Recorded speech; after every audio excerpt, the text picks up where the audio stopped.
Waalaikumsalam warahmatullahi wabarakatuh. Waalaikumsalam warahmatullahi wabarakatuh. Pertemuan kita ke-25 ini membahas tentang integral tentu ya. Jadi sudah ke bab 4. Oke, kita lihat. Pertama yang akan kita bahas adalah pendahuluan luas.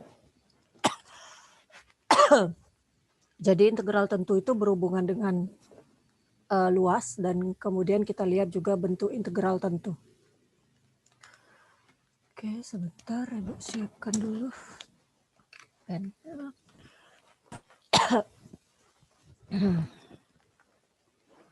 Oke.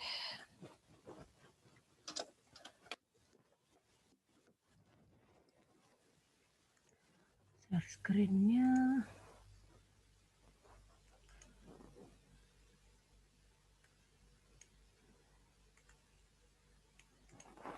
Oke.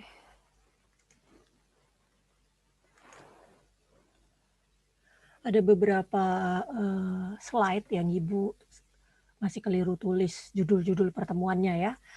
Mohon dimaafkan aja, judulnya itu pokoknya sesuai dengan filenya gitu ya. Karena kan Ibu copy paste aja nih depannya ini, jadi kadang-kadang nggak diubah gitu ya. Oke, kita lihat sekarang integral tentu yaitu pendahuluan luas dulu terlebih dahulu. Di sini ada dua masalah dari keduanya asalnya dari masalah geometri, itu memotivasi ide penting dalam kalkulus, yaitu pencarian garis tangen yang membawa kita pada turunan. Kalau kita ingat di bab 2 ya, mulai pendahuluan mengenai garis tangen yang udah dibahas di bab 0, pertama cara nyarinya, kemudian turunan pertama yang dua masalah satu tema itu, nah itu membawa kita kepada masalah derivatif. Nah, sekarang kalau menentukan luas daerah, luas suatu area atau daerah itu membawa kita ke masalah integral tentu. Jadi itu ya. Jadi dua masalah itu adalah masalah geometri tapi dilihat dari sudut pandang kalkulusnya. Gitu ya. Untuk poligon, poligon itu adalah daerah bidang tertutup yang dibatasi oleh segmen-segmen garis. Jadi yang namanya poligon pasti ada pembatas-pembatasnya, garis-garis gitu ya. Masalah menentukan luas itu jadi suatu masalah gitu. Kita mulai dengan mendefinisikan luas segi 4 dengan kita tahu rumusnya panjang kali lebar ya kan, panjang kali lebar, dan dari sini kita terus turunkan rumus untuk luas dari paralelogram, jajaran genjang ini ya, JJGJ ya. JJGJ, jajaran genjang, kemudian segitiga dan poligon lainnya. Barisan gambar-gambar bangun bidang datar tadi itu dilihat di gambar 1 nanti setelah ini menjelaskan bagaimana cara melakukannya. Pertama, di sini walaupun ini adalah pengaturan yang sederhana saja, jelas bisa kita lihat nanti luasnya itu memenuhi 5 sifat. Pertama, luas dari daerah bidang itu adalah bilangan real yang non negatif gitu ya, non negatif. Beda ya dengan positif ya, ini dari awal ini mahasiswa matematika ini selalu keliru antara non negatif dengan positif. Ya. Sorry ini if ya gitu. Non negatif itu adalah 0 dan positif. Ya, jadi 0 ini bukan bilangan positif, bukan bilangan negatif. Dia bilangan sendiri, 0 namanya, bilangan 0. Kalau positif itu pasti positif tanpa 0. Ya, jadi kalau disebutkan non negatif artinya 0 boleh. Tapi kalau positif 0 nggak boleh. Gitu ya. Penting juga orang matematika, orang fisika semua harus paham maksud itu. Jadi artinya bilangan itu boleh 0. Jadi luas daerah itu bisa 0, boleh gitu. Luas segitiga adalah perkalian dari panjang dan lebarnya yang dihitung dengan unit yang sama. Unit yang sama ya maksudnya pengukurannya sama. Kalau sama-sama senti-senti, sama-sama kilometer-kilometer, sama-sama feet kaki, sama-sama kaki gitu. Hasilnya dalam unit kuadrat, ya kan?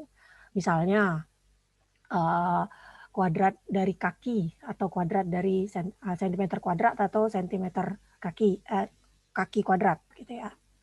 Kemudian daerah yang kongruen pasti punya luas yang sama. Yang ketiga yang keempat, luas dari gabungan dua daerah akan overlap, akan saling overlap ya. Jadi overlap kalau segmen garisnya adalah jumlah dari area dua atau luas daerah dua region, dua daerah tersebut. Jadi jumlahnya ya pasti jadi overlap kalau dia segmen garisnya jumlah dari luas dua daerah tersebut.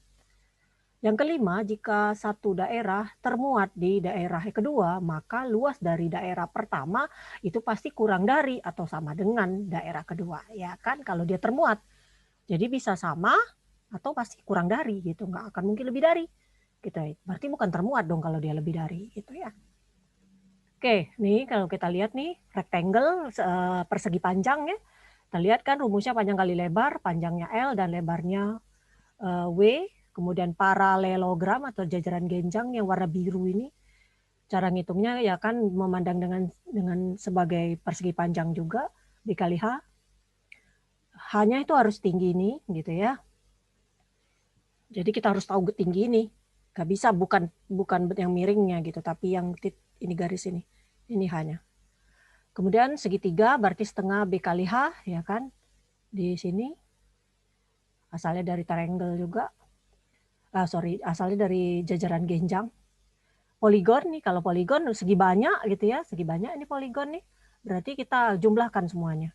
Karena ada 5 daerah pembentuknya berupa segitiga semua, jadi masing-masing luas segitiga itu bisa segitiganya sembarang gitu ya. Bisa juga segitiganya tertentu, misalnya siku-siku. Berarti kalau ini siku-siku, ini rumus segitiga kalau segitiganya siku-siku. Atau kalau paling tidak kita harus mencari tingginya gitu. Dari segitiga sembarang ini kita harus tahu tingginya. Oke. Kemudian sekarang kita lihat daerah dengan batasnya kurva. Ya, kurva itu berarti kalau disebutkan kata-kata kurva berarti selain garis lurus. Ya, jadi kalau kita berbicara garis pasti garis lurus. Kalau garisnya tidak lurus dibilang gitu ya, tapi diperumum namanya garis pasti lurus. Kalau bukan lurus kita bilangnya kurva. Ya, jadi seperti itu. Walaupun garis itu kurva juga gitu, tapi dibedakan. Oke. Sekarang masalah penentuan luas jadi lebih susah lagi kalau ada daerah dengan batasnya kurva ternyata bukan garis gitu. Akan tetapi 2000 tahun yang lalu Archimedes itu memberikan solusinya. Pertimbangkan baris dari poligon yang di dalamnya. Jadi inscribe barisan coba itu lihat ya, sebentar ya. Sorry.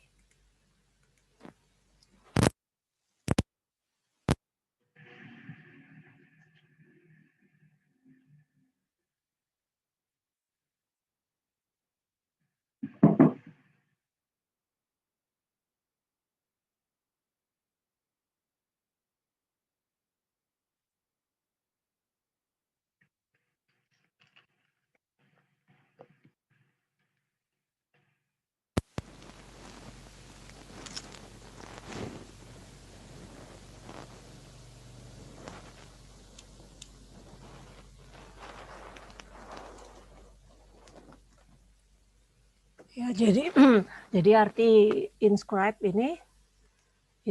polygon ini adalah nih seperti ini nih. Polygon di mana semua vertexnya itu terletak di dalam circle atau lingkaran. Ini kita bilang inscribe gitu Ibu. Ibu lagi nyari tadi artinya apa maksudnya inscribe polygon gitu ya. Polygon dalam lah. Polygon dalam ini karena apa? Semua vertex-vertexnya ini bersinggungan dengan lingkaran ini. Nah, nih seperti ini. Ini inscribe ya. Jadi ada poligon seperti ini ya, inscribe poligon yang mengaproksimasi daerah kurva dengan akurasi yang semakin besar gitu ya. Misal untuk circle yang radiusnya 1, jadi lingkaran punya jari-jari 1, kita lihat inscribe poligon ada poligon-poligon dalamnya P1 sampai P3. Punya 4 sisi, 8 sisi, dan 16 sisi. Kita lihat ini 4 sisi kan, 1, 2, 3, 4. Ini ada 8, dan ini ada 16. Ini sebenarnya 16 nih ya, 1, 2, 3, 4, 5, dan seterusnya gitu ya. Luas circle, luas lingkaran adalah limit N menuju tak hingga dari luas PN. Jadi jika AF menunjukkan luas daerah F, maka luas circle, luas lingkaran itu adalah limit N menuju tak hingga dari A, PN. Ya, jadi luas daerah F, ya, yaitu si PN ini. Oke. Archimedes lebih lanjut lagi menjelaskan. Kita lihat juga poligon circumscribe. Ini apa lagi circumscribe? Coba cari dulu. Circumscribe. Polygon.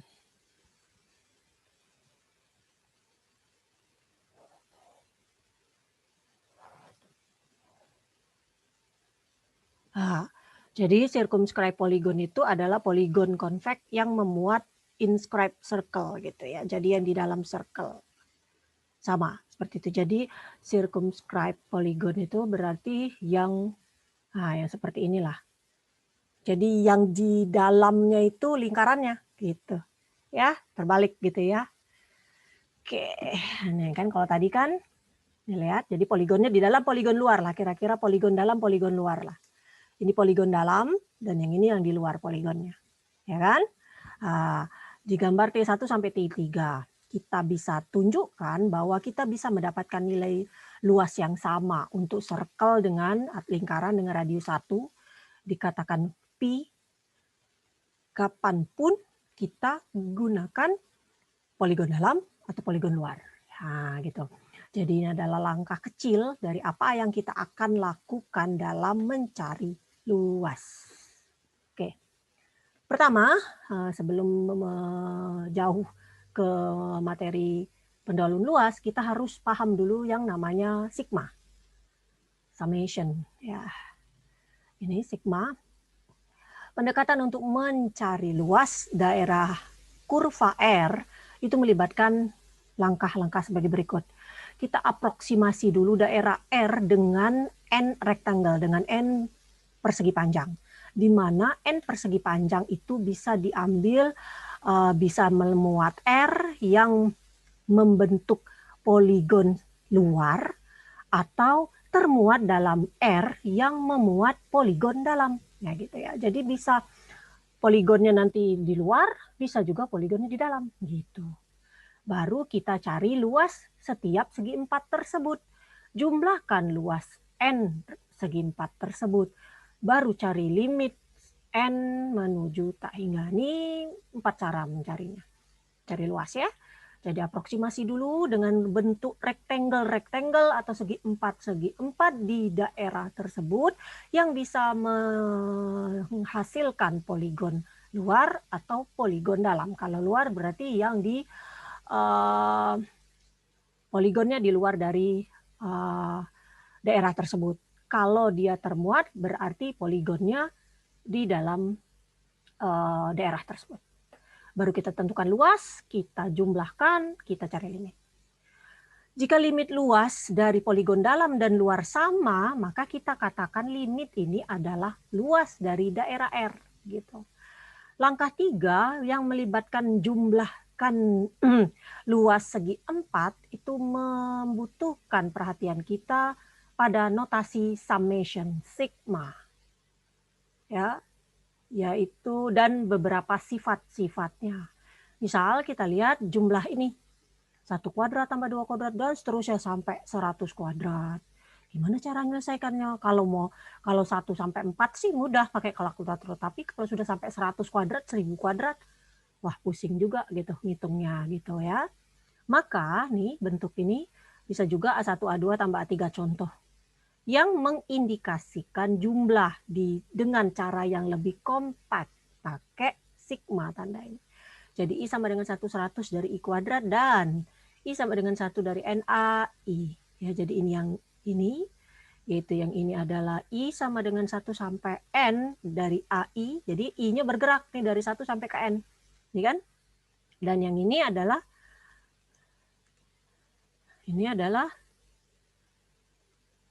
I kuadrat ya kan.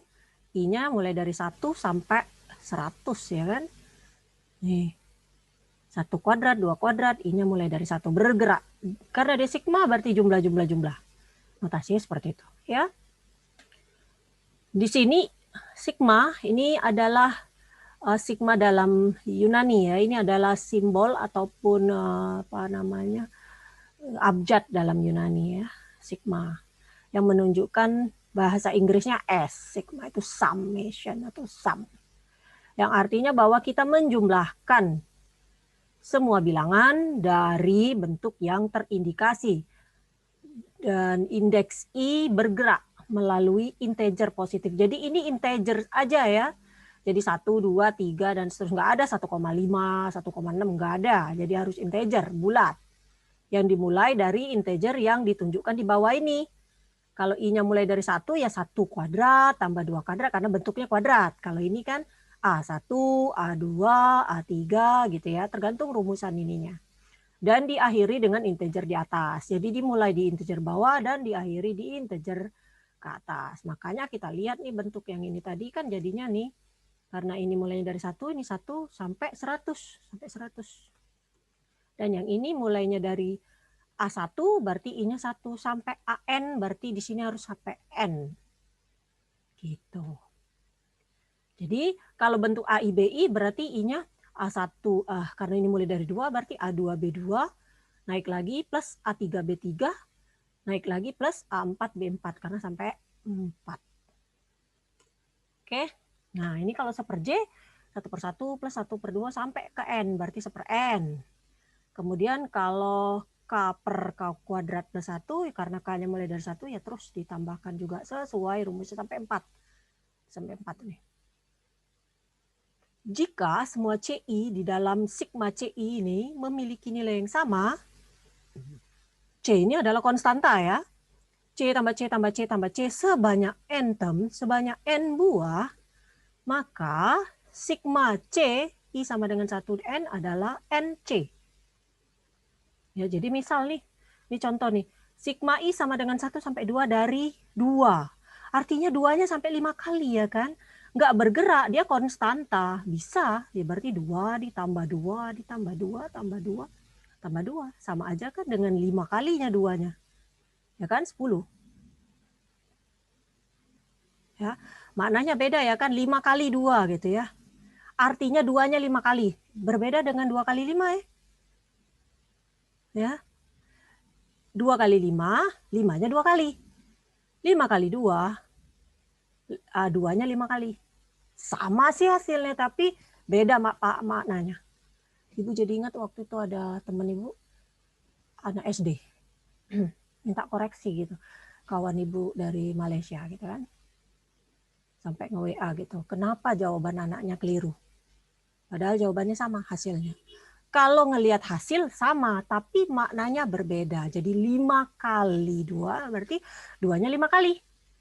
Tapi 2 kali 5, ya, jadi 5-nya 2 kali. Gitu ya. Kalau ini artinya 2-nya 5 kali. Nih, kalau ini artinya 5-nya 2 kali. Sama, hasilnya sama-sama 10, tapi maknanya berbeda jauh. Jadi kalau dikembangkan di soal cerita, beda dong di nantinya. Ya kan, apelnya ada 2, dibagikan ke 5 orang. Gitu. Ya kan? Dan apelnya ada 5, dibagikan ke 2 orang. Beda kan? Orangnya lain. Dan jumlah apelnya berbeda. Hasil sama. Gitu. Jadi artinya, sekali lagi, kita jangan jump to conclusion. Jadi jangan lihat hasil akhirnya. Tapi prosesnya penting. Makanya matematika dan fisika itu proses pembuktian sangat penting. Kita tidak mementingkan hasil akhir. Gitu ya. Kalau pilihan ganda ya. Tapi jarang terjadi. Ya, itu hati-hati ya. 2 kali dan 5 kali. Gitu ya. Oke, ini yang ini nih. Yang berikutnya sama nih. Ingat, rumus ini kalau C-nya konstanta. Nggak memuat yang lain. Konstanta. Berarti apa kalau konstanta? Angka dong. Berapapun. Jadi NC. 5 kali 2. Ini berarti 100 kali min 4. Ada 400. Kalau nggak percaya cari aja sendiri gitu. Ya, ini ada rumus-rumus tertentu yang harus diingat. Oke, sekarang kita lihat sifat-sifat sigma nih. Ini sifat sigma ini linier ya, kelinearitasannya. Berarti kalau dikalikan bisa dikeluarkan konstantanya, kita cari sigmanya, penjumlahan kita jumlahkan masing-masing ini terms ini sukunya. Kalau kurang juga kita kurangi masing-masing suku. Apakah boleh kita menyelesaikan ini dulu? Oh boleh, tentu saja boleh. Jadi kamu bisa jumlahkan ini dulu, baru kamu cari sigmanya, boleh. Berarti bisa seperti ini nih, kalau yang nomor 2 nih. Ini pembuktiannya ada ya di buku, kamu cek sendiri. Bisa juga misalnya kalau kita jabarkan nih A1 plus B1 dulu gitu loh. Plus A2 plus B2. Dan seterusnya sampai AN plus BN. Nah, boleh seperti ini, atau kamu mau cari dulu nih A1 plus A2 plus AN, kemudian kamu tambahkan B1 plus B2 plus BN. Boleh, yang mana saja. Kamu mau jumlahkan dulu baru bergerak I-nya, atau masing-masing kamu pisahkan per suku, kemudian kamu expand menurut sigmanya, boleh juga. Sama aja. Oke, contoh nih. Contoh lain banyak kan, nanti di buku ada, bisa cek sendiri itu rajin-rajin. Ada beberapa sih, enggak banyak juga sih yang beberapa. Ada 1-2 orang yang rajin suka bertanya ke ibu gitu ya. Memang ibu harapan seperti itu. Kamu coba dulu sendiri, bila ada masalah tanyakan ke ibu. Ibu tidak akan memberikan jawaban ya, ingat, ibu tidak akan memberikan jawaban, kamu harus cari sendiri. Kalau ibu bilang keliru, coba cek di mana kelirunya. Kalau ibu bilang salah, coba cek salahnya di mana. Nah, seperti itulah gitu ya, karena kita nggak ada waktu gitu ya. Nggak ada waktu untuk membahas satu-satu soal. Jadi cerita dikit, kemarin ada teman ibu yang keponakannya kuliah MIPA juga. MIPA di ITB. Baru masuk nih sama kayak kalian angkatannya. Yang ngajar kalkulusnya profesor, udah tua, senior ya gitu ya. Apa yang terjadi kalau di sana belum ada penjurusan. Ternyata ibu juga baru tahu. Jadi begitu masuk MIPA semuanya dijadikan satu MIPA. Nanti dilihat mungkin 1 tahun atau 1 semester ini nilainya bagusnya kemana. Nanti baru digrupkan. Apakah masuk ke matematika, fisika gitu loh. Ternyata seperti itu. Jadi dapatlah kuliah kalkulus yang kuliahnya harus online. Gitu kan. Profesor nih yang ngajar nih, udah tua. Udah tua sih, namanya profesor jarang ya, masih umur 20, mana ada. Masih umurnya 30-40 malah. Jadi yang buat sakit perutnya itu ya, si mahasiswa itu. Mahasiswa ini orang Palembang yang kebetulan dapat di sana, anak teman saya tadi. Dia cerita gitu, keponakannya itu. Padahal sekolahnya sudah sekolah bonafit lah di Palembang, di Kumbang gitu ya. Ya yang kita tahu lah kalau sekolah-sekolah swasta mahal itu kan belajarnya intensif banget gitu ya. Walaupun banyak juga negeri-negeri sekarang sudah intensif juga gitu. Tapi kayaknya sih kalau kita ngelihat yang swasta pasti jauh lebih intensif gitu. Pulang sampai sore, belum lagi ekstrakurikuler dan lain sebagainya. Anak ini ya termasuk bagus, hebat ya, bisa lulus ITB gitu, SBMPTN lagi gitu. Ternyata apa? Kuliahnya online, dosennya nggak paham dengan teknologi, jadi namanya profesor belum tentu dong paham dengan teknologi, apalagi profesornya produk lama gitu ya. Jadi profesornya pertamanya nggak ngerti Zoom gitu ya, kemudian Zoom juga nggak ngerti yang berbayar atau nggak berbayar gitu ya. Kemudian nggak ngerti yang lain, Google Meet segala macam nggak ngerti. Terakhirnya kuliahnya versi WA. WA-nya itu cuma pakai voice record yang cuma berapa menit gitu loh. Dan tahu nggak, tugasnya seabrek. Jadi buku kalkulus yang ibu share itu, setiap pertemuan itu memang PPT-nya, wah PPT canggih. Tapi PPT-nya 1 kali pertemuan 200 halaman. Jadi satu bab itu harus selesai 1 minggu. Kebayang nggak kalian? Kalian yang ibu kasih cuma 2 sub aja kayaknya ngelihat mukanya itu udah kusut banget gitu. Apalagi satu bab seminggu. 1 bab seminggu itu tahu nggak? Harus diselesaikan semua tugas yang ada di buku itu. Jadi si mahasiswa ini ceritanya, singkat cerita tadi, mengeluhlah kepada tantenya. Tantenya ini kan dosen matematik soalnya gitu kan, teman ibu tadi. Mengeluhlah panjang lebar gitu. Padahal anak ini juga bukan bodoh-bodoh banget gitu ya. Kalau bisa tembus itu pasti ada lah kemampuannya. Dia sendiri sampai bengek lah kalau bahasa Lembangnya ya. Stres sendiri gitu. Karena kuliah seperti itu. Dosennya jelaskan tahu nggak? Karena online tadi 10 menit aja dia jelasin. 10 menit aja Pak Profesor itu jelasin, sisanya mahasiswa bekerja sendiri. Kebayang nggak gimana? Gitu. Terakhir-terakhirnya katanya sih Ibu dengar mau mengundurkan diri gitu, nggak sanggup mengikuti pola seperti itu katanya. Ibu bilang, nggak kuliah di MIPA Unsri aja gitu kan. Masih lah sedikit-sedikit materinya dosennya jelasinnya agak lebih banyak.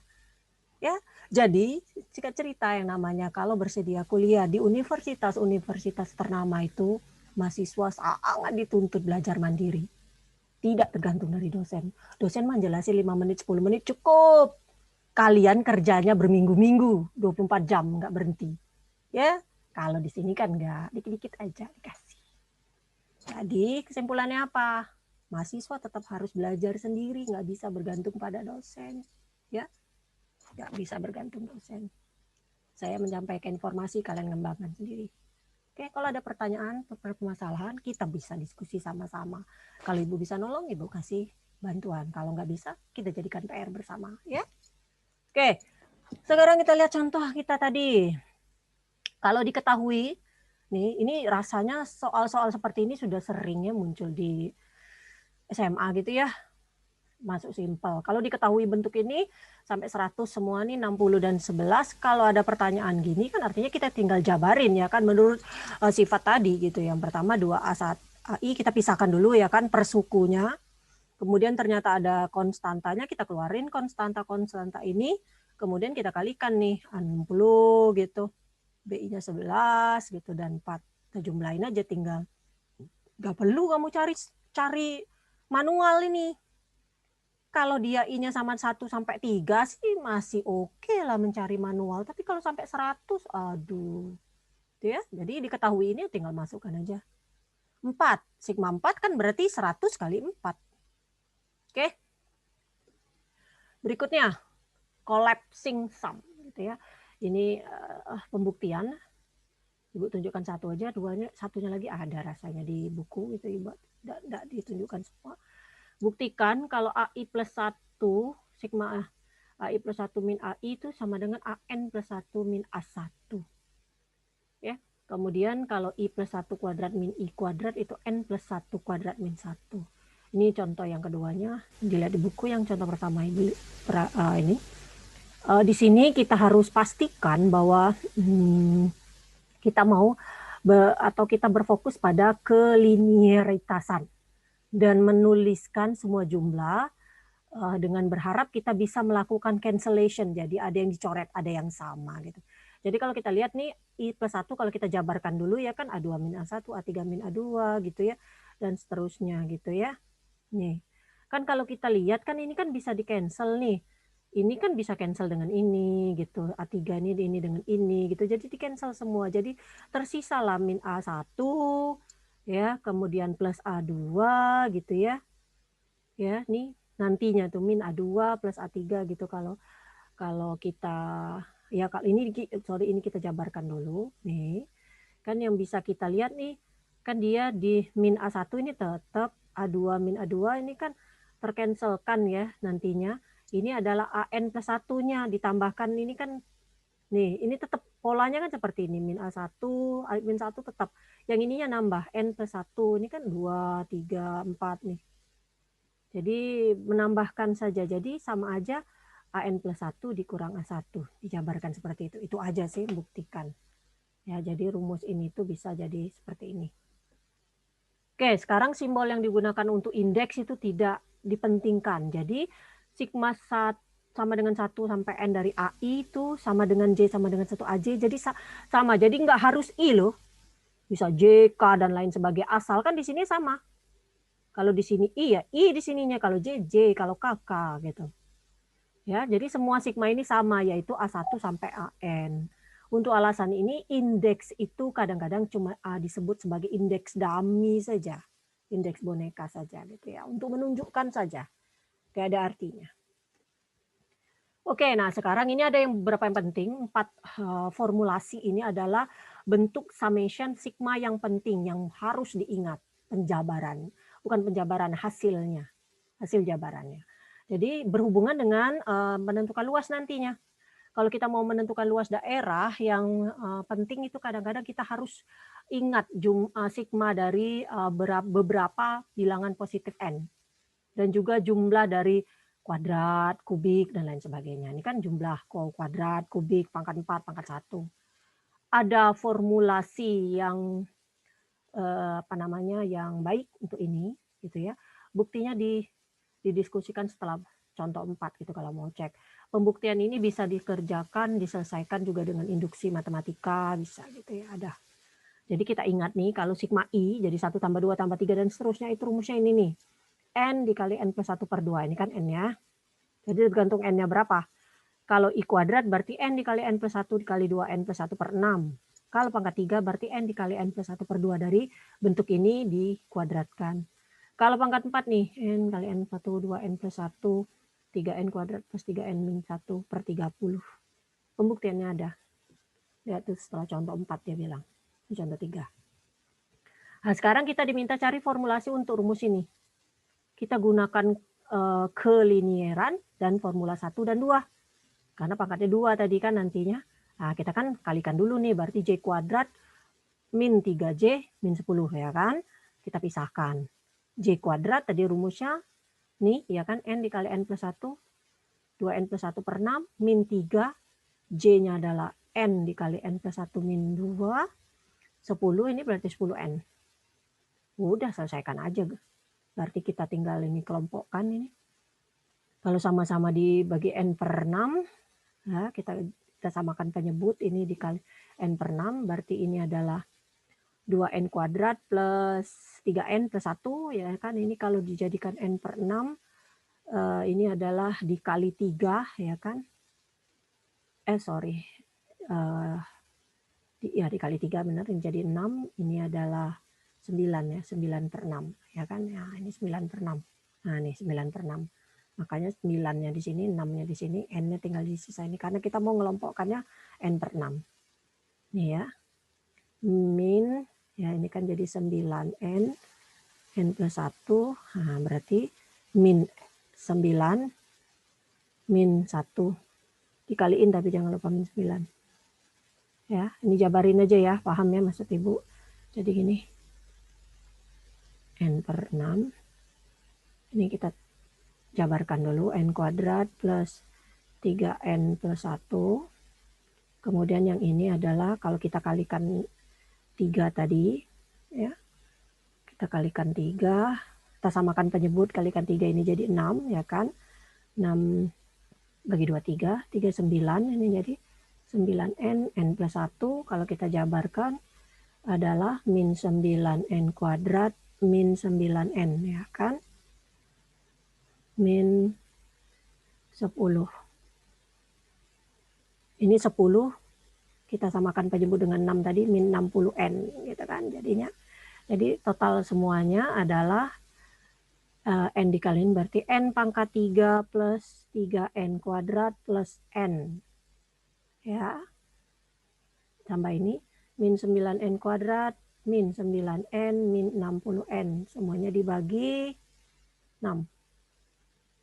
Tahu, kata kita kelompokkan tadi N per 6. Jadi yang cuma bisa sampai N aja, karena ini kan N, nggak ada kuadratnya. 6, sehingga menjadi ini N ini. Kenapa 2 ini? Ada yang oh ya, 2N kuadrat ya. Nih. 2N kuadrat plus 3N plus 1, ini kan. Min 9N, min 9, min 60, ya kan. Nah, kemudian N per ini, N per 6, ini sama dengan, kalau kita sederhanakan lagi, ini ada yang bisa disederhanakan ya kan. Bentuknya N per 6 2N kuadrat. Nih 3N dikurang 9N berapa? Min 6N. 1 dikurang 9, min 8, min 60, min 68 ya. Gitu. Kita keluarkan semuanya ini kan 2, 2, 2 ini kan bisa berarti jadi 2/6 ya. Kita bagi 2 semua aja gitu. Atau kita masukkan kembali. Bisa aja kita keluarin lagi langsung aja ya, jadi 2/6 sepertiga gitu. Jadi ini N per 3, semua dibagi 3 gitu. N kuadrat, ini min 3N, ini min 34. Tuh. Ya, ini rumusnya jadinya. Menyederhanakan seperti itu. Oke. Sekarang luas daerah di dalam poligon, luas menurut poligon dalam. Misal nih ada daerah nih R nih, ini daerahnya yang mau kita cari luasnya. Dibatasi oleh parabola ini parabola kita ya kan, dia sama dengan E kuadrat, itu kan. Ya, E kuadrat itu kan titik potong dengan sumbu X-nya di 0,0 ya kan. Nah, di sini. Kenapa kita tidak berbicara di kuadran 2, 3, dan 4? Ingat luas daerah gitu. Nanti memang ada yang di bawah kurva, di bawah sumbu X. Tapi yang kita lihat fokusnya untuk mencari luas itu adalah selalu di positifnya gitu. Pembatasnya di sini positif. Jadi E kuadrat, kemudian sumbu X, kemudian garis vertikal X sama dengan 2. Ini adalah X sama dengan 2. Nah, kita refer, kita acu R itu adalah daerah di bawah kurva Y sama dengan E kuadrat antara X sama dengan 0 dan X sama dengan 2. Tujuan kita mau ngitung luas ini. Pertama, partisi interval 0,2 menjadi N subinterval. Setiap panjangnya adalah delta X sama dengan 2/N dengan menggunakan N plus 1 titik. Nih.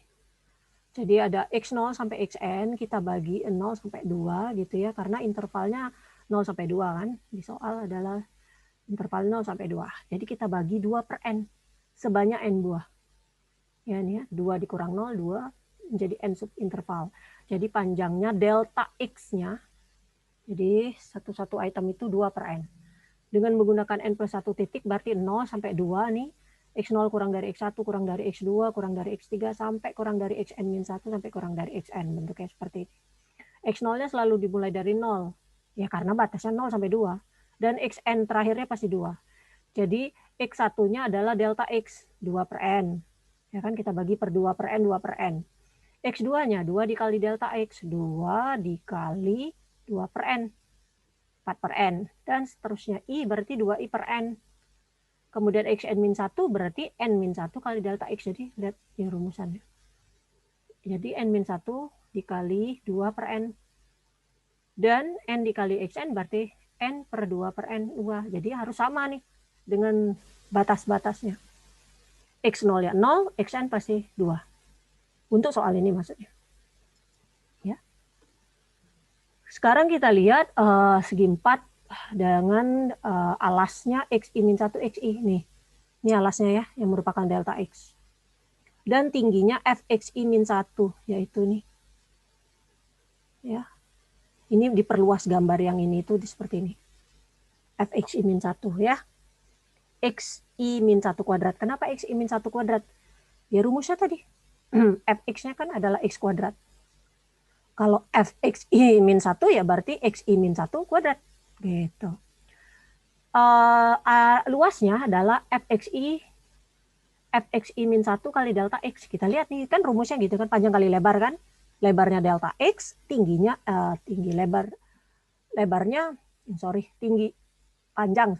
panjangnya adalah Fx-1 dan delta X adalah lebarnya. Sehingga luasnya itu, ya kan? Nih. Upper left. Nah, ini upper left. Gabungan Rn dari semua persegi panjang akan membentuk poligon dalam yang ditunjukkan di gambar bawah dari figure 7. Nih kamu lihat ini poligon dalam ya kan? Kenapa poligon dalam? Karena di dalam circle-nya, di dalam kurva. Nah, ini kan di dalam kurva nih. Nah, nggak ada yang keluar kurva. Kita nyarinya seperti ini. Jadi inscribe, lihat nih semuanya ujung-ujungnya yang berpotongan sampai 2 saja. Ini 2, ini 0 tadi. Gitu. Nih, ini rectangle yang terbentuknya. Jadi luasnya adalah ARN F0 X delta X, terus kan ditambahkan F1 sampai Fn-1 sampai Fn gitu ya. Sampai X-1 saja. X-1 saja yang terakhir. Ya. Enggak sampai Xn. Kenapa? Karena Xn bukan, lihat dia enggak gambar ini. Dia cuma sampai Xn-1 kalau inscribe poligon dalam. Ya lihat nih gambarnya nih ya kan. Karena ini bukan punya dia lagi gitu. Bisa. Nah, jadi sampai Xn-1 delta X. Jadi Fxi delta X berarti tadi Xi kuadrat delta X. Xi ya dari rumus ini. Xi kuadrat berarti 2i per n kuadrat. Tadi karena Xi-nya tadi sudah didefinisikan. Xi kita tadi. Nih 2i per n. Ya kan? 2i per n kuadrat. Karena rumusnya nih. Delta X-nya tadi udah ada. Berarti 8 per n pangkat 3 i kuadrat. Ya, i-nya kuadrat. Sehingga ARN kita itu kan sama aja dengan 8 per n pangkat 3 0 kuadrat, tambah 1 kuadrat, 2 kuadrat, dan seterusnya sampai n-1 kuadrat. Oke, sampai n-1 kuadrat. Yaitu 8 per n pangkat 3, 1 sampai n-1 kuadrat. Kalau kita kelompokkan. Ya, kita keluarkan. Tuh. Nah, tadi udah tahu nih rumusnya. Ini kan n-1 kuadrat. Kalau n-1 kuadrat, kalau rumus yang ini tadi, i kuadrat, kita ingat kembali. Ini kan, nn plus 1, 2n plus 1. Ya. Jadi kalau rumus i kuadrat,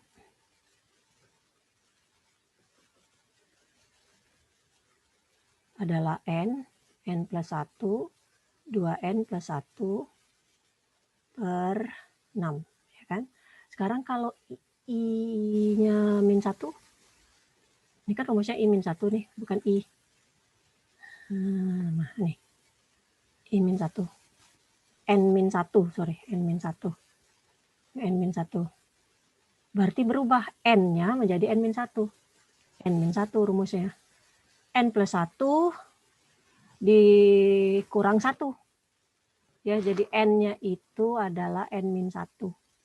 Berarti N sendiri menjadi N min 1. Kalau N plus 1 menjadi N min 1 plus 1. Ini jadi N min, ini jadi N. Kemudian 2N plus 1 sama dengan 2 dikali N min 1 plus 1 sama dengan 2N min 2 tambah 1 min 1. Ah, ini rumusnya. Ini special sum. Jadi N min 1 menggantikan N. Ya, asalnya kalau bingung dari mana. Nah. Ya, jadi rumus yang ini kan berlaku untuk N. Kalau untuk N min 1 ya gantikan aja N itu dengan N min 1. Yang lainnya menyesuaikan. Nih. Kemudian kita kelompokkan nih, kalau ini sudah manipulasi aljabar ya, artinya proses penyederhanaan melalui aljabar. Kalau ini gimana Bu? Ya kalikan aja nih. Mau kalikan ini ke sini dulu atau ini ke sini sama aja. Pokoknya hasilnya harus pangkat 3. Kenapa pangkat 3? Lihat nih perkalian N-nya ada 3. Pasti pangkat 3. Kalau kamu dapatnya pangkat 2, keliru hitung. Berarti gitu. Nih, ya. Pangkat 3 juga nih, masukkan ke sini. Namanya yang kita keluarin, N-nya masukkan. Ini kan bisa diseranain nih, sama-sama dibagi jadi 2, ini jadi 3 per N, ini. Kemudian ngapain di sini? Larinya nanti mau cari limitnya gitu. Artinya belajar kalkulus ini, bab 0 itu nggak boleh dilupakan, bab 1 itu nggak boleh dilupakan. Terus dipakai terus gitu, sampai ujungnya kalkulus. Jadi tinggal dicari limitnya dong. Kalau ini berarti 8 per 3 min 4 per N. Limitnya menuju tak hingga kan? Udah tahu kalau menuju tak hingga pasti bagi dengan penyebut, pangkat penyebut tertinggi. Berarti ini dibagi N, berarti jadi N per N ini.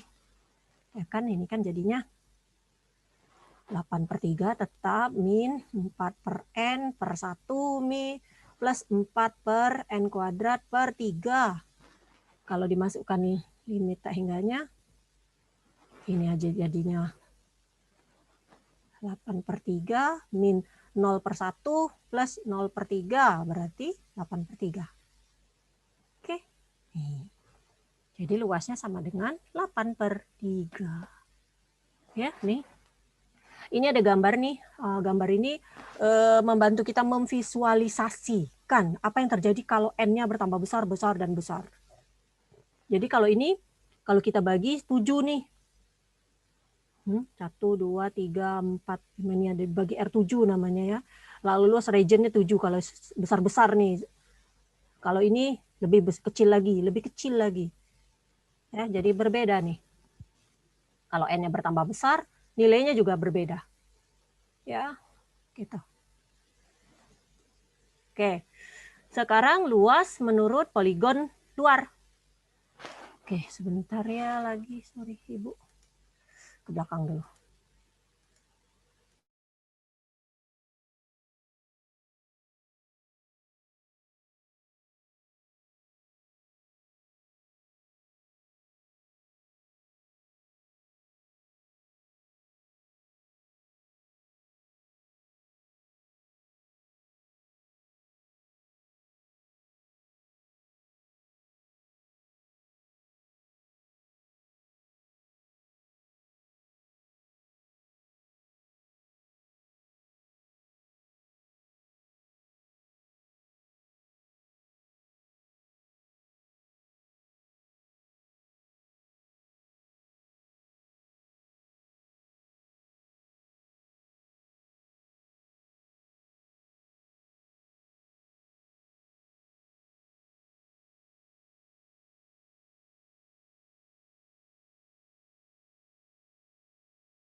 Oke, kita lanjutkan.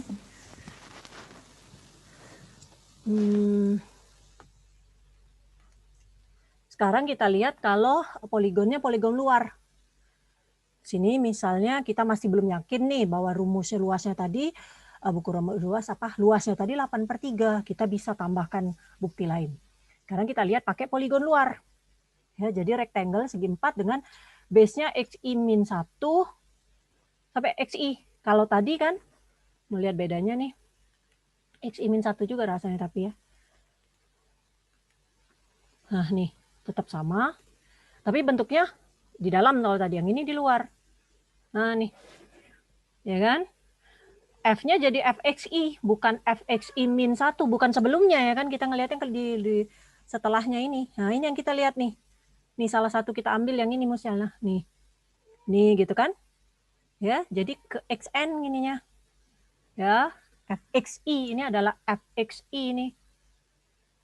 Nah, yang ini yang kita lihat. Oke. AN-nya dikalkulasi analogi dengan ARN. Sama rumusnya, cuma beda sedikit di ujungnya aja. Nih, kalau ini fxn min 1, kalau itu fxn. Nah, nih. Ya. Karena tapi ini bukan dari X0, kita dari X1. Karena kita ambilnya di sini nih mulainya. Yang ini enggak. Sebenarnya bisa juga, tapi kita lihat dari sini yang utuhnya gitu. Nih. Sama kan rumus yang lain, fxi delta xi berarti xi kuadrat delta x 8/n⁻3. Ini cara ini harus dijelaskan juga sama. Karena berhubung sama, nggak diulangin ya maksudnya gitu. Berarti sama kayak prosesnya pertama kali kita definisikan dulu dari X0, X1-nya gitu. Dari sini ya. Kamu cek sendiri. Proses yang ini. Nah, ini. X00-nya tetap, ini harus kamu cek sampai ke SN-nya. Kamu tulis lagi gitu kalau misalnya disuruh mencari poligon luar. Ya, sehingga kamu dapat nih, ya kan, ketiga berarti 1 kuadrat, 2 kuadrat, sampai 8/3 N pangkat 2. 8/3 ini dikelompokkan, berarti ini rumusnya sama. Rumusnya langsung gitu, kalau yang di luar nggak perlu di N-1 kan, dijadikan N dijadikan N-1 nggak, gitu ya, langsung ini. Sama, selesaikan dapat ini. Ini kan 8/3 juga, ini nanti jadi 0, jadi 0. Nah, nih. Ya, jadi artinya apa? Luas daerah menurut poligon dalam dan poligon luar sama. Cuma bedanya cara nyelesain fxi-1-nya. Jadi kalau ke poligon dalam, kita pakai xi-1-nya. Tapi kalau ke poligon luar, kita tetap pakai xn. Sama, itu artinya. Nah, ini misalnya, kalau ini Ibu ambil yang mudah aja sih. Karena waktunya banyak yang harus dijelaskan. Kalau ini ya, berarti kan kalau cara pertama kita pakai apa nih? Berarti kita masukkan aja 1-1 ya kan, ditambah 2-1, ditambah 3-1, ditambah 4-1, ditambah 5-1, ditambah 6-1 gitu kan. Kalau cara yang pertama ya kan, yaitu 0 ditambah 1 tambah 2 tambah 3 tambah 4 tambah 5 ya kan. Berapa ini? 9, 10, 15. Atau cara yang lain pakai rumus tadi adalah sigma K sampai 1 dari 6, K dikurang sigma K sama dengan 1 sampai 6 dari 1. Yaitu berapa ini sigma ini? I tadi. Sigma itu sebenarnya ada rumusnya gitu kan. Wah, Ibu lupa juga rumusnya. Apa tadi rumusnya? Ingat nggak? 6K. Ah, ya. 6K? Enam Enggak dulu. lah. Ini yang 6. Ini 6. Kalau ini kan ada rumusnya tadi, yang rumus sudut. Males Ibu ngeliat ke slide. Coba lihat lagi. Apa rumusnya? Ada tadi I kan? I saja gitu. 4. Kalian yang harus ingat nih. Ibu sudah tua, nggak apa-apa, lupa. Mana.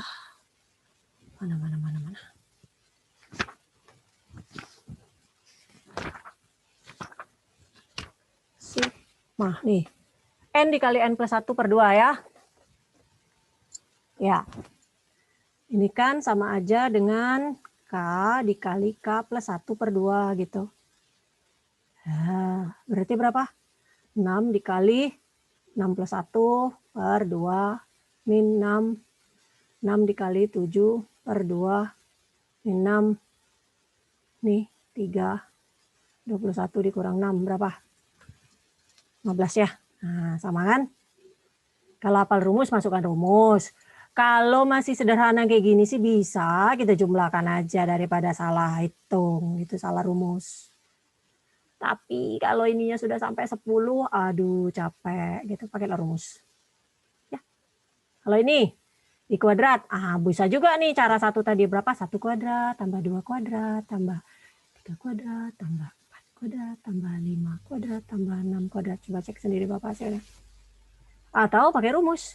Yaitu apa ini rumusnya tadi? N plus 1 dikali N dikali N plus 1 2N plus 1/6. Yep. Nah, udah masukin aja. N kita adalah 6 dikali 7 ditambah 2 kali 6 12 tambah 1 13/6. Dapat 1 13 kali 7. Nah, 91. Nih, pasti 91 juga. Ya. Oke. Yang lain banyak.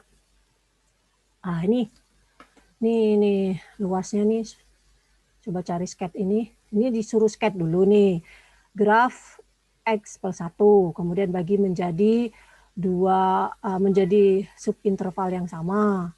Kemudian hitung inscribe-nya. Nih sudah dikasih tahu N-nya sampai 3 aja. 3 kotak loh maksudnya.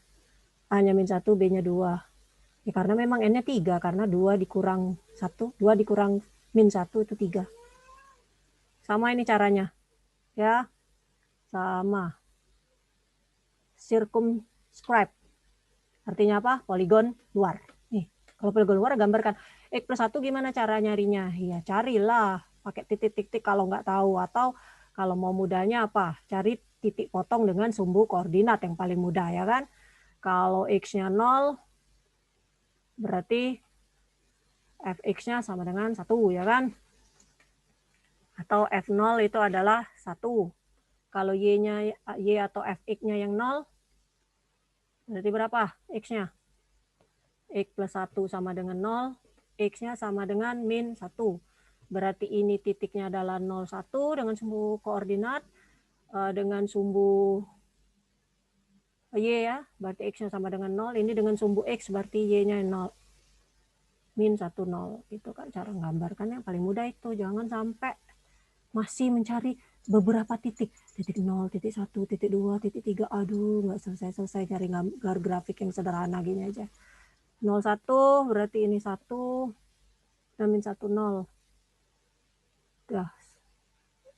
Anggap aja garis lurus ya. Nah, nih seperti ini nih. Dibagi 3 berarti. Cara nyari rumusnya nih, ini cari sendiri. Cari sendiri pakai yang Ibu bilang tadi. Nanti cek, kalau bingung tanyakan ke Ibu. Ya, pakai circumscribe. Jadi cari delta X-nya dulu. Berarti 3 per N, ya kan? Terus, jadi pasti A-nya adalah mulainya di min 1 gitu ya. Sampai B-nya 2. Oke, pakai circumscribe saja yang diminta circumscribe. Gitu ya dalam. Cek sendiri. Kerjakan sendiri, cek ke Ibu jawabannya nanti. Saya tidak akan memberikan detail sini, banyak yang harus dibahas. Oke, sekarang kita lihat integral tentu. Masih berhubungan dengan luas gitu ya. Kita udah dapat nih dengan poligon dalam, poligon luar. Sekarang kita mau mendefinisikan integral tentu. Leibniz dan Newton memperkenalkan versi awal dari konsep ini. Akan tetapi Riemann, ini ahli matematika semua ya, Friedrich Bernhard Riemann, itu yang memberikan definisi modernnya. Dalam memformulasikan definisi ini, definisi integral tentu ini dipandu dengan ide yang didiskusikan di awal tadi mengenai sigma, poligon dalam, poligon luar. Sekarang kita lihat apa Riemann sum atau sigma Riemann Riemann jumlah Riemann ya. Ya, jumlah Riemann. Ada fungsi f terdefinisi di interval tutup AB. Kita punya nilai positif dan negatif pada interval tersebut. Ya, kita bisa peroleh nilai positif dan negatif dari interval tersebut. Tapi mungkin tidak kontinu. Grafnya mungkin terlihat di seperti ini. Nah, tidak kontinu ya kan? Di suatu titik atau di suatu daerah, di suatu interval dia tidak terdefinisi gitu ya. Maka kita perlihatkan partisi P pada interval AB menjadi N subinterval. Tidak harus panjangnya sama. Dengan menggunakan titik A-nya sama dengan X0, jadi X0 kita adalah A, terus sampai XN kita B. Harus seperti itu. Kalau interval tutupnya A dan B. Itu berapapun intervalnya gitu ya. Dan misalkan, ini kenapa lagi? Oke. Sebentar. Oke. Kemudian kita pada setiap subinterval XI min 1 sampai XI, kita ambil sembarang titik, yaitu XI, yang bisa aja merupakan titik ujung, yang kita sebut dengan titik sampel untuk subinterval ke I. Ya. Contoh dari pembentukan titik ini di gambar 2 untuk N sama dengan 6. Nih, kalau kita punya X-nya sama dengan 6 nih, B, 0. Ya. Jadi ngitungnya ini delta X 1, 2, 3, 4, 5, 6. Ini partisi AB-nya dengan titik sampel XI bar. Ini misalnya kita ambil di sini. 1/2. Jadi nggak harus tengah-tengah atau di pinggir, bisa tengah, bisa agak ke kiri, agak ke kanan dan seterusnya. Ya. Kita sebut jumlah ini RP ini jumlah Riemann, R itu Riemann-nya, P itu adalah jumlahnya itu ya, Riemann sum ini bukan rupiah, ini RP adalah sigma dari Fx I bar dikali delta Xi. Jadi Fx I bar dari Xi bar yang ini. Bar yang lengkap ini. Banyak barnya ini dari sampel point. Jadi nilai fungsi di titik-titik sampel ini. Nah, gitu. Jadi kita katakan ini bentuk ini sigma Fxi bar dikali delta Xi itu adalah jumlah Riemann untuk F menurut partisi P. Jadi P itu adalah partisinya. Partition ini adalah Riemann ya, notasinya ya. Interpretasi geometriknya di gambar bawah ini. Jadi jumlah Riemann itu diinterpretasikan sebagai jumlah aljabar dari luas-luas. Jumlah luas secara aljabar. Ya, jadi ini delta nih. Dengan Xi1, Xi2 dan seterusnya. Ya. Contoh, evaluasi jumlah Riemann untuk Fx sama dengan X kuadrat plus 1 pada interval min 1 sampai 2 dengan menggunakan partisi yang sama besar ya. Min 1 sampai min 0,5 sampai 0 sampai 0/5 sampai 1 dan seterusnya. Ini jadi partisi sama. Dari min 1 sampai 2 berarti setengah-setengah partisinya ya. Setengah gitu. Dengan titik sampel Xi barnya adalah titik tengah. Nah, ini sudah diberitahu. Karena dia mintanya sama. Partisinya sama. Jadi dari min 1 sampai 2. Nih, min 1 sampai 2. Dan di partisi sama. Berarti kita bagi setengah-setengah gitu ya. Maka kita lihat.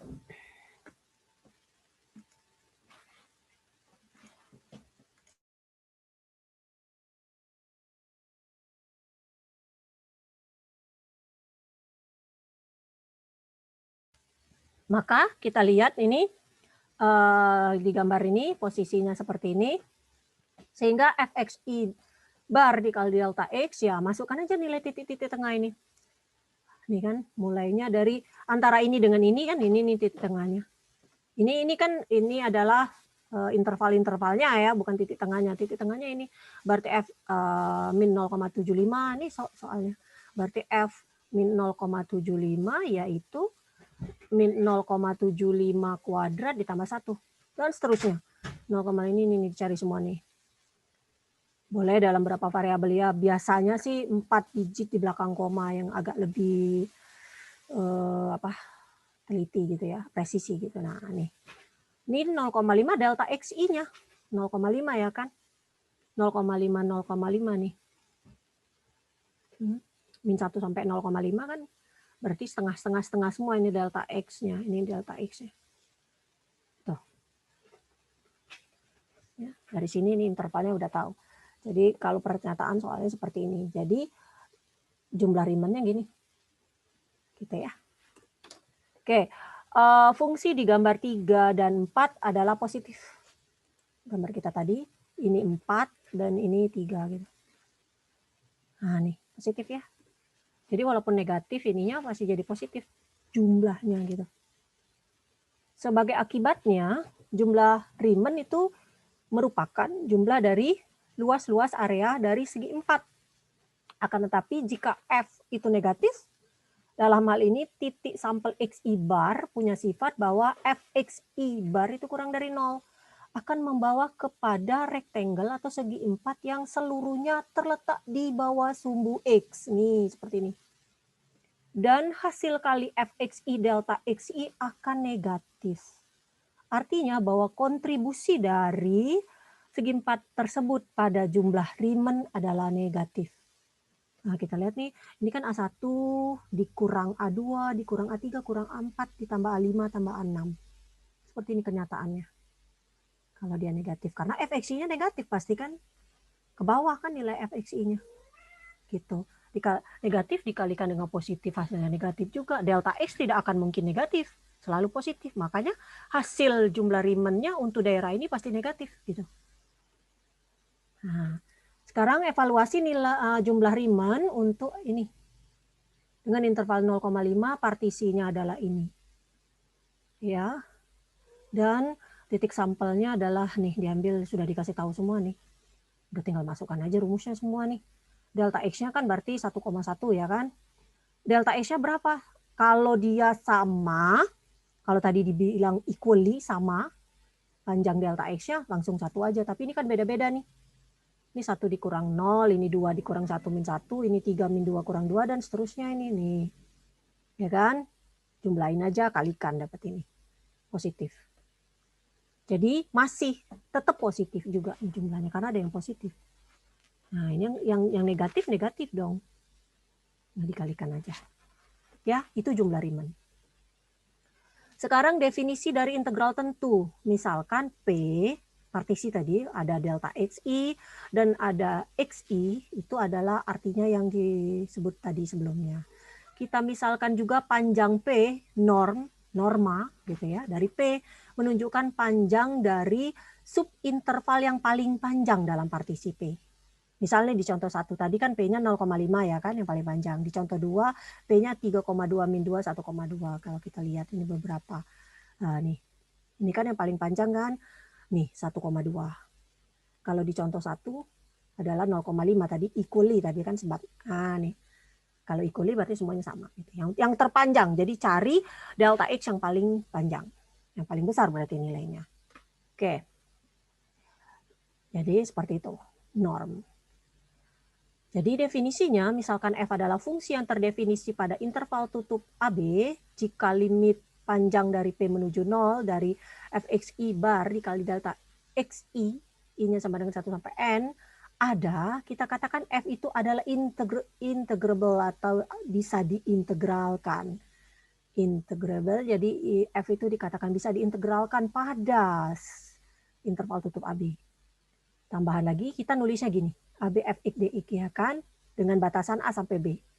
Dikatakan integral tentu atau integral Riemann nama lainnya, integral tentu itu ya. Dari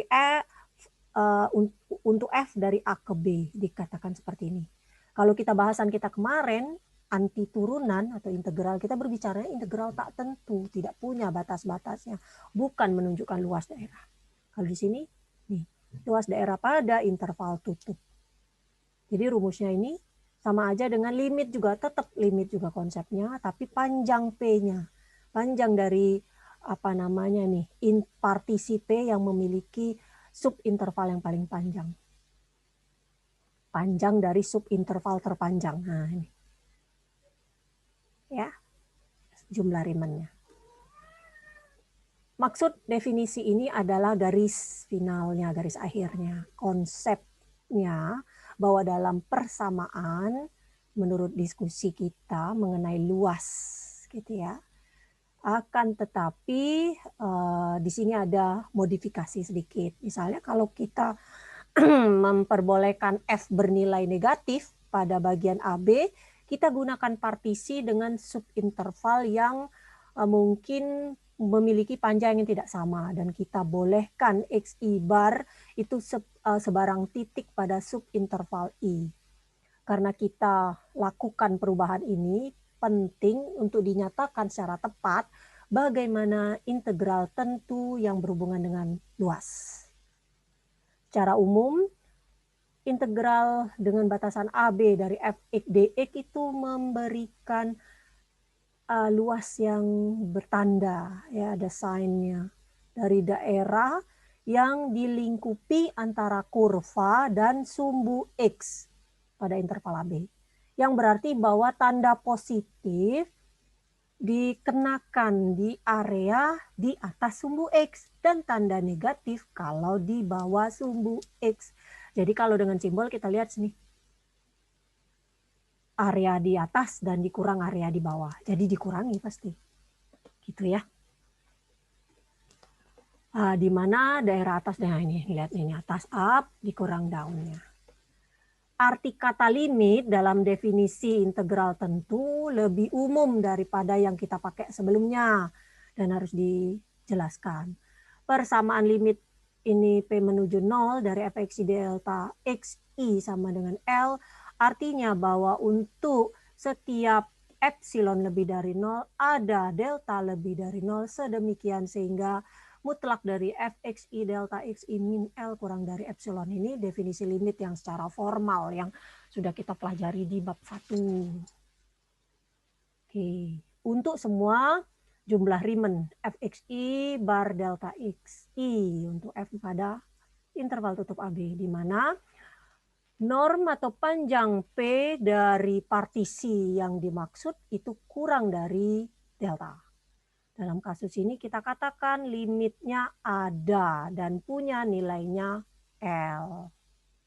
Ya, kembali ke simbol ini lagi tadi, kita bisa sebut A itu titik bawah, titik ujung bawah, dan B-nya adalah titik ujung atas. Akan tetapi kebanyakan pengarang itu menggunakan istilah limit bawah dan limit atasnya dari integrasi atau integral yang benar juga gitu.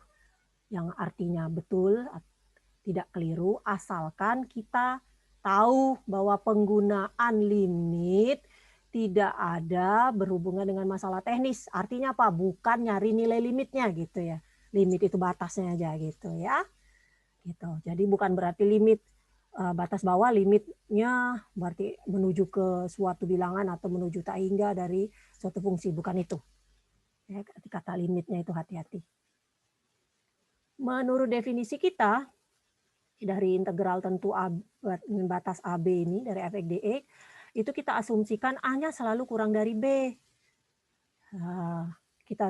Kita bisa hilangkan batasan dengan definisi ini. Sama dengan 0 atau AB itu adalah min AB fx dx kalau A-nya lebih besar dari B. Ya. Tuh, dikurangi jadi negatif, pindahkan ini tapi A-nya lebih besar dari B. Kalau ini selalunya B yang lebih besar dari A ya kan. Nah, kalau ini yang A-nya lebih besar dari B. Oke. Kemudian jadi kalau 22 dari X pangkat 3 dx ya 0 dong. Gitu ya, nih lihat nih. Seperti definisi ini tadi nih. AA dari fx dx ya 0 gitu. Dan 26 dari X pangkat 3 sama aja kan di min 62 gitu cara nyarinya. Negatif. Akhirnya kita bisa tunjukkan bahwa X adalah variabel dummy dalam simbol fx dx. Ya, artinya bahwa X bisa digantikan dengan huruf apapun asalkan digantikan di tempat di mana dia terjadi. Jadi fx dx ya sama aja, kalau ft berarti ini dt, kalau fu ya du gitu, boleh. Jadi itu cuma dummy variabel, X itu adalah dummy variabel dummy saja.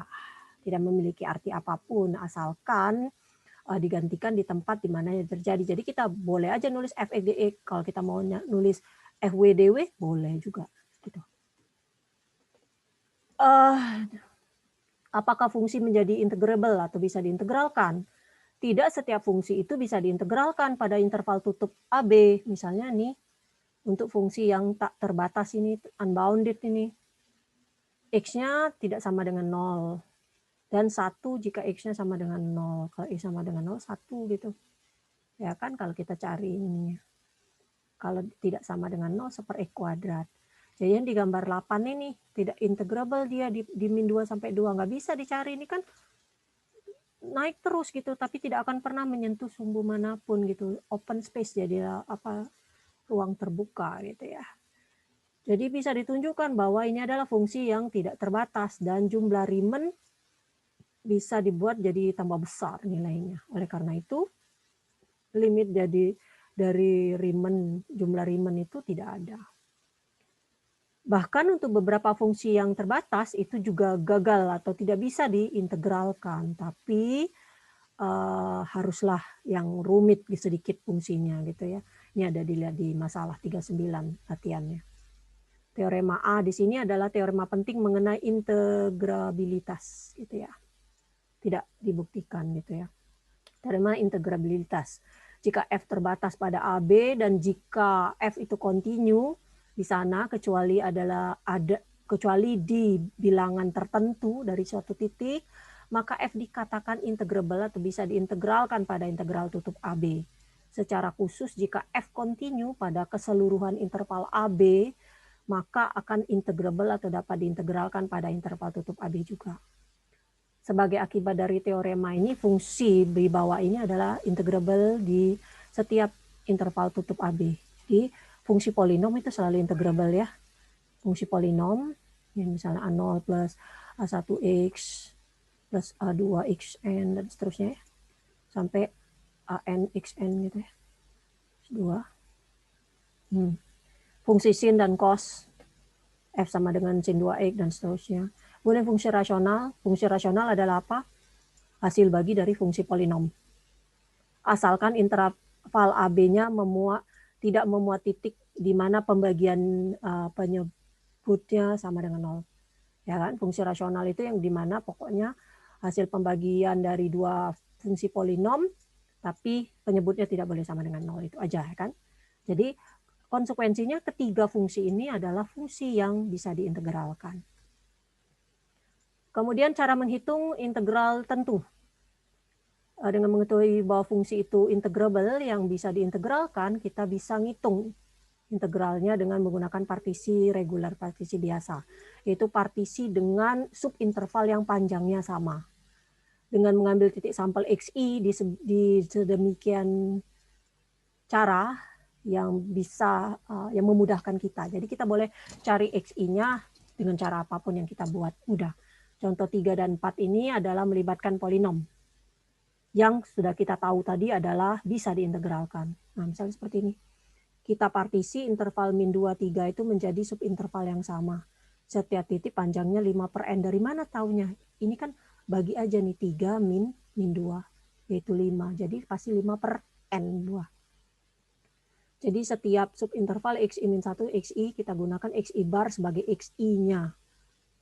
Sebagai titik sampel. Jadi x0-nya dimulai dari min 2. Berarti min 2 plus delta x terus ditambahkan gitu. Jadi rumusnya seperti ini cara kita buatnya. X0, X1, X2 seterusnya sampai xi-nya berarti ini xn berarti harus 3. Jadi fxi berarti xi plus 3 karena rumusnya tadi mencari x plus 3 ya kan. Fx kita.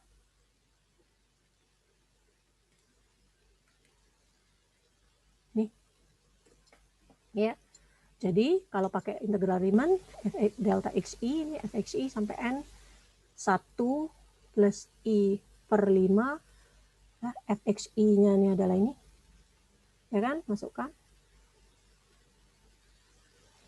Xi kita tadi adalah ini, ya, fxi kita /(adalah) xi plus 3, saya rumus, xi kita adalah min 2 plus i kali 5/n kemudian ditambah 3.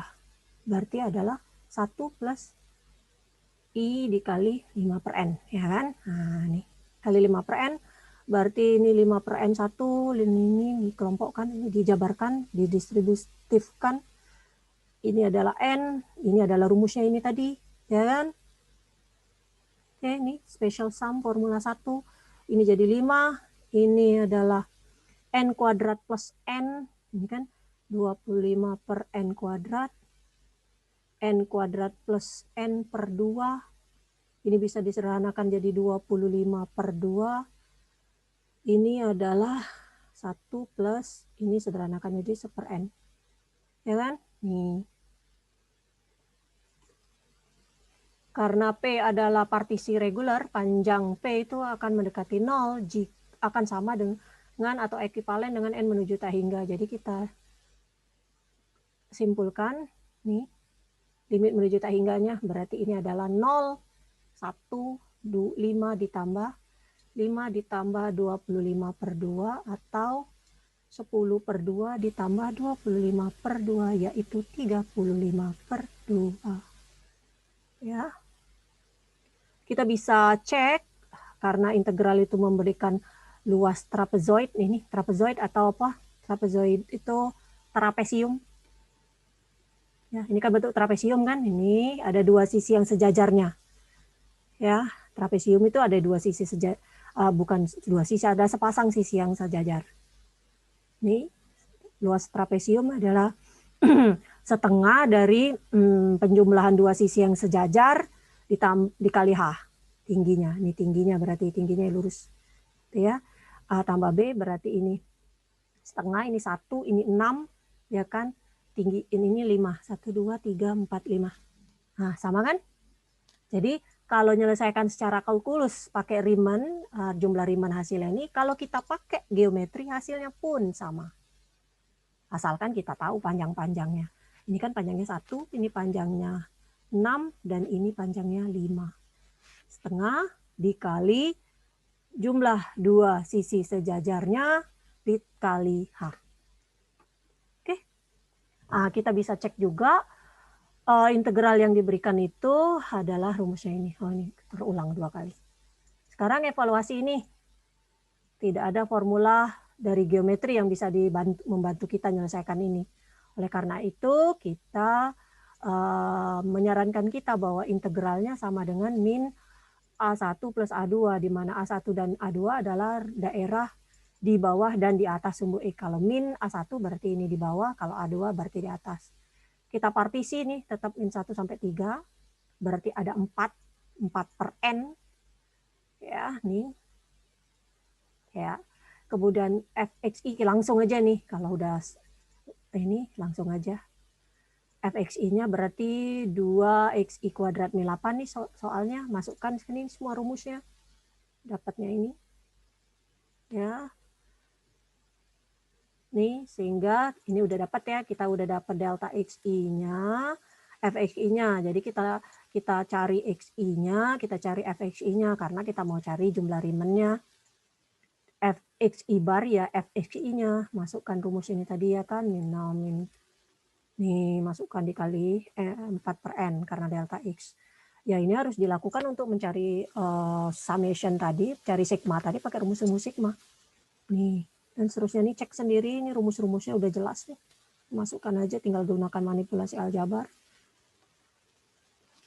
Ini pasti 0, jadi tinggal min 24, min 32. Ini plus 128 per 3, ini semuanya 0 pasti. Nah nih, min 40 per 3. Jadi jawabannya negatif, tidak mengejutkan karena daerahnya ini lihat, sebagian besarnya di bawah ya kan, kalau kita gambarkan kurva ini.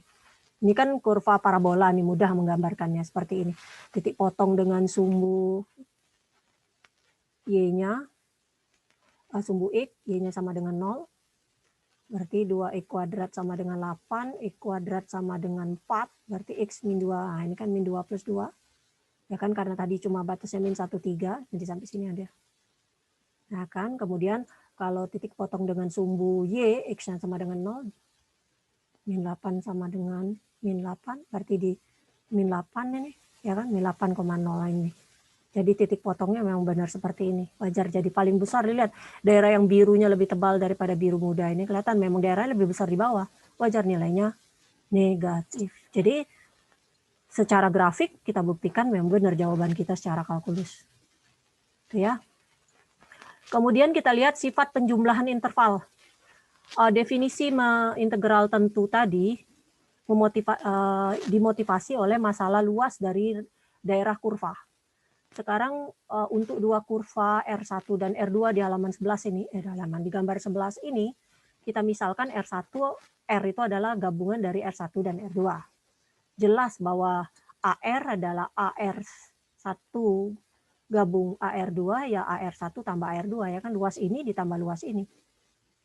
Yang artinya memberikan kita formulasi kalau rumus AC Fx dx ya AB integral AB Fx ditambah BC Fx. Jadi kita bisa jumlahkan nih menurut interval-intervalnya.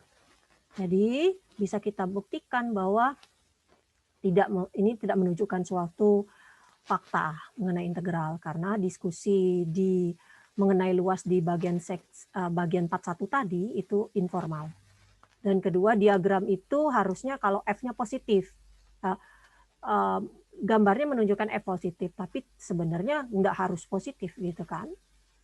Nah, di sini ada teorema B yang menyatakan sifat penjumlahan interval. Jadi kalau F-nya integrable di interval yang memuat titik A, ada titik B, ada titik C, maka kita bisa jumlahkan seperti ini. Tidak peduli urutan ABC-nya yang mana duluan gitu. Ini misal 02 berarti 01, 12.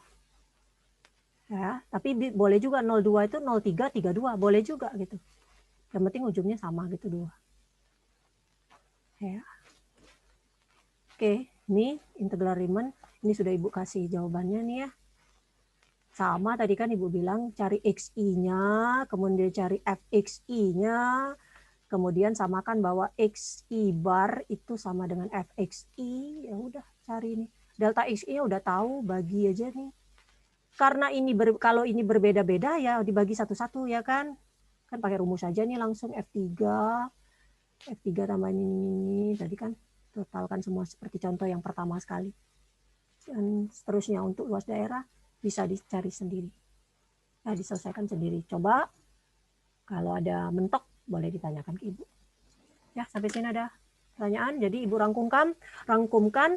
Pertama, pendahuluan luas, harus paham sigma, rumus-rumus spesial sigma, kemudian bisa mencari poligon dalam dan poligon luar, dan kemudian baru lanjut ke integral Riemann, integral jumlah Riemann dulu.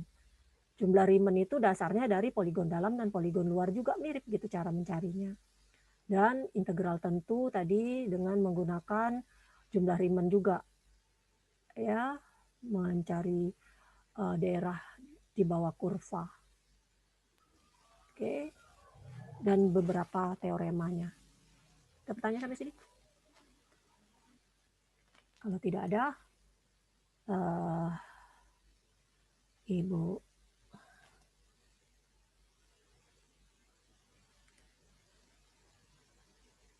off-kan dulu ininya, slide screen-nya. Oke. Kita ambil gambar dulu. Untuk materi besok nanti Ibu share videonya dan paling tidak PPT-nya dulu untuk kalian belajar, karena PPT itu untuk dasar apa? Pop quiz malamnya ya. Oke, kita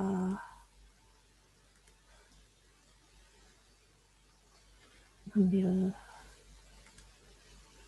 gambarnya dulu. Jadi mohon kita kerjasamanya untuk sama-sama speed up gitu ya belajarnya.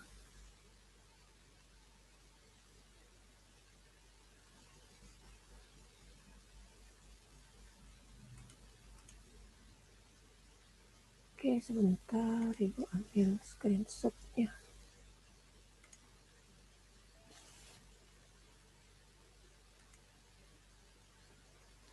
Oke. Gambar yang kedua.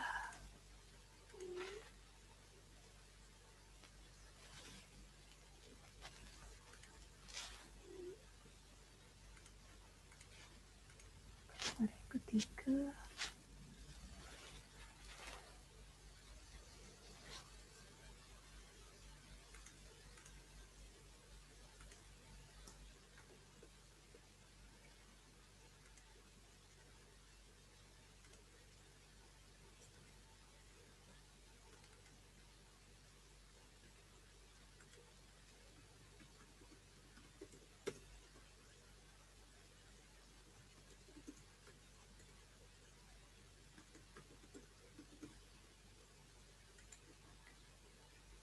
Oke, demikian kuliah kita pada hari ini. Besok jangan lupa dipelajari bab berikutnya ya. Latihan-latihan untuk hari ini itu diselesaikan sendiri dan coba dicari bila ada pertanyaan-pertanyaan bisa ditanyakan ke Ibu ya. Ibu tutup kuliah pada pagi hari ini dengan ucapan Assalamualaikum warahmatullahi wabarakatuh.